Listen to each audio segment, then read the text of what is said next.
Survivors in the room, if you are willing, please stand.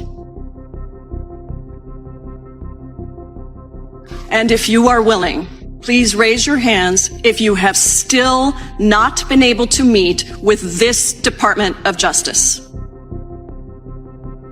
Please know for the record that every single survivor has raised their hand.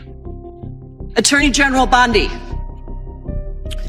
you apologized to the survivors in your opening statement for what they went through at the hands of Jeffrey Epstein. Will you turn to them now and apologize for what your Department of Justice has put them through with the absolutely unacceptable release of the Epstein files and their info? The survivors of Epstein's horrors are finally finding their voices, but every new detail that surfaces about that island makes your head spin. I mean, truly jaw-dropping revelations. Allegedly, Beyoncé had a connection to her 16 unborn and Epstein, even reportedly tweaking the lyrics to 16 carriages to cover up the truth. Then there's Naomi Campbell, allegedly the very person who sourced models for Epstein and other elites, specifically from East Africa. And don't forget Jamie Foxx, whose name appeared in documents that were mysteriously wiped from the Department of Justice records. The brave accusers are speaking out, but they say they live in constant fear that these untouchable power players might retaliate now that the world knows who they are. The most saddening, deeply upsetting, heartbroken day that we have experienced as survivors. I can't help but wonder why the DOJ has once again failed us. Again, it feels like they're ignoring our need for protection, especially when they've taken this time to redact the names of powerful individuals, like you said. But not denying the word on the street is that the accusers have finally lost patience with the government, and now they're taking matters into their own hands. Rumor has it they're compiling a full, unfiltered list of everyone involved, revealing exactly what they saw behind closed doors. And these aren't just the politicians we've all heard about, these are untouchable A-listers. Whispers say Naomi Campbell isn't just a guest at these gatherings. She was allegedly in the room far more often than she's ever admitted. Meanwhile, Jamie Foxx reportedly played the role of the high roller, taking part in exclusive nights in the New York scene during the mid-2000s. Even Beyoncé's name is surfacing, tied to allegations that entertainment industry elites knew exactly what was happening at these parties, but turned a blind eye to protect their own careers. What Ally Carter has been warning about for years might finally be true. Breaking it down further, documents reveal that Beyoncé appears in an email from Larry Summers, hinting at doing something without guilt. The email's context is murky, but it mentions Beyoncé and Serena, suggesting Larry wanted Epstein to facilitate a meeting. Just 7 months later, Larry joined Afterpay and Roc Nation received 75,000 stock options. Beyoncé also shows up in emails tied to her Formula One performance. While nothing directly incriminates her, she is being accused of knowing what was happening and staying dangerously close to people implicated in some of Hollywood's most shocking scandals.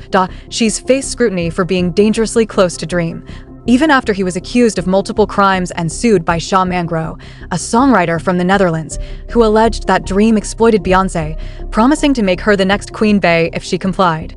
Shaw's claimed Dream used Beyoncé's name as bait, suggesting that obeying him would change her life forever.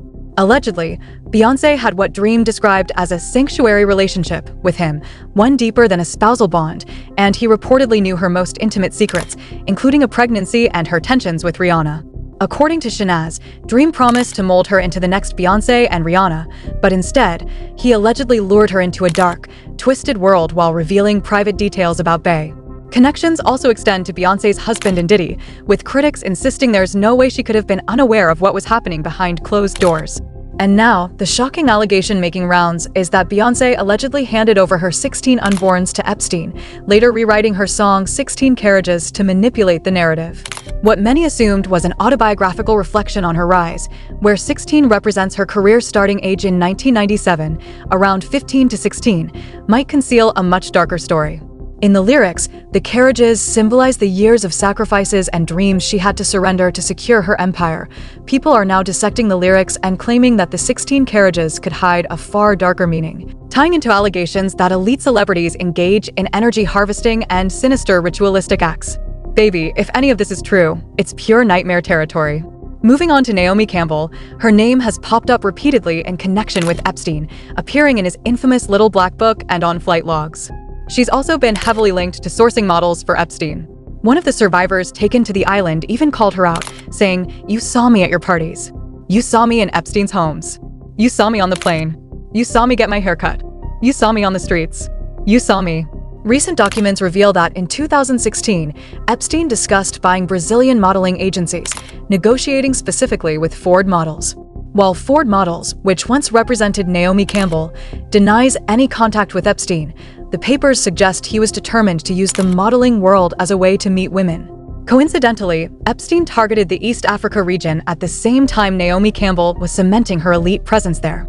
In fact, the Kenyan Ministry of Tourism named Naomi Campbell the International Magical Kenya Tourism Ambassador around the same period.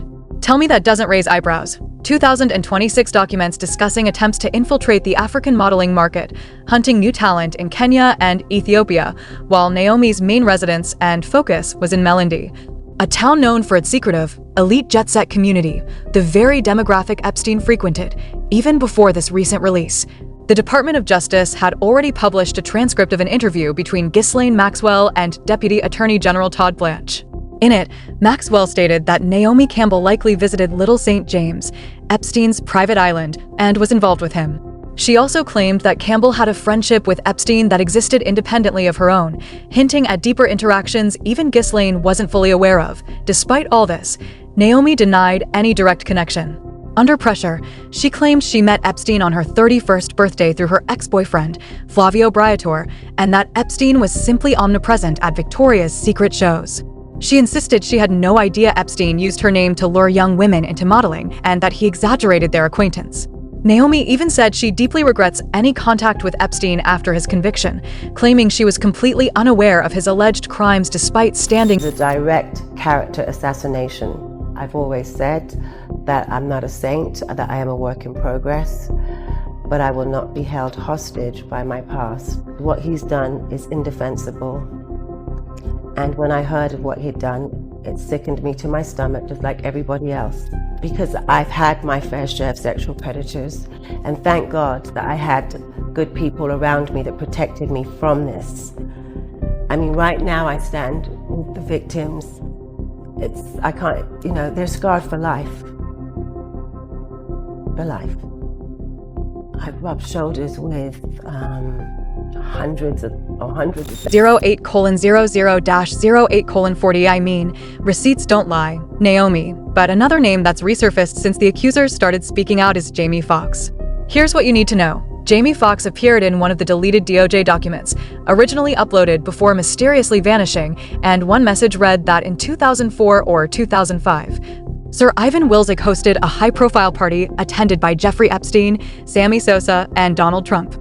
Patty Leal's PR agent stood at the door, controlling access to the scene. At that same party, the caller encountered an individual, roughly 18 to 23 years old, who had been brought from Oklahoma for modeling work, only to be transferred later to a man in France.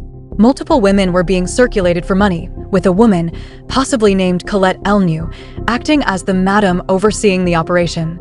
A few years later, the caller reportedly spotted Colette at the Cheetah Club in New York City, claiming to a friend of Santo that Jamie Foxx had expressed interest in spending a night with this woman and was allegedly willing to pay a significant sum.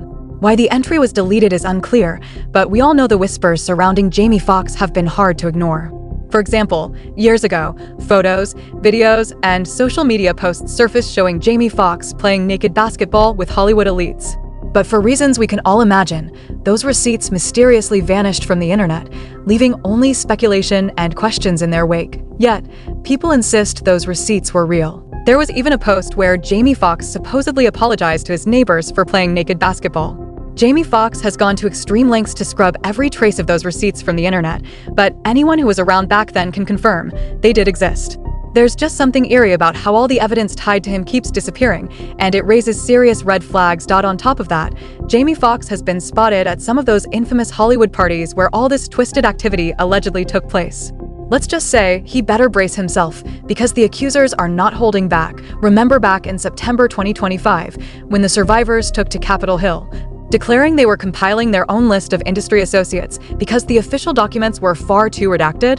Well, they're back at it, warning that they will expose everything they know unfiltered, since the DOJ can no longer guarantee their protection. Trust me, things are about to get even messier. But the real question is, do you buy into the allegations about Beyoncé and the 16 carriages? Or Jamie Foxx and Naomi